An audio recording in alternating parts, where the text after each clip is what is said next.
নিজে হাতে আমার একটা কানের ভেঙে ফেললাম এই লুকটা রিক্রিয়েট করার জন্য। হ্যাঁ, আমার এই কানেরটা ছিল যেটা আমি ভেঙে ফেলেছি রেশমিকা মাইদানের ওয়েডিং লুক ক্রিয়েট করার জন্য। আর আমার কাছে তো ছিল না সেম শাড়ি, তো যেরকম ছিল সেগুলো নিয়ে শুরু করে দিয়েছি।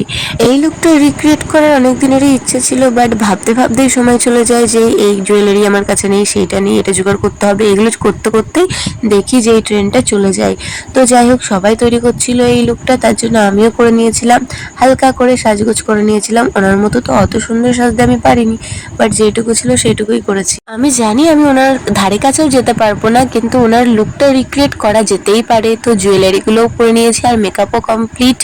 আর সব থেকে মেন যেটা ভালো লাগলো আমার, এই যে টিপটা আর এই যে মাথার এইটা, যেটার জন্য আমি কানেরটাকে ভেঙে ফেললাম আমার। তো যাই হোক, আমার এই লুকটা কমপ্লিট, প্রায় অনেকটাই ওনার মতো হয়েছে। আর ট্রেনের মধ্যে আমাকে কত দেবে একটু জানিও তো। বাই বাই, আমি হচ্ছি গরিবের রশ্মিকা মার্দানা। তো আজকের ভিডিওটাই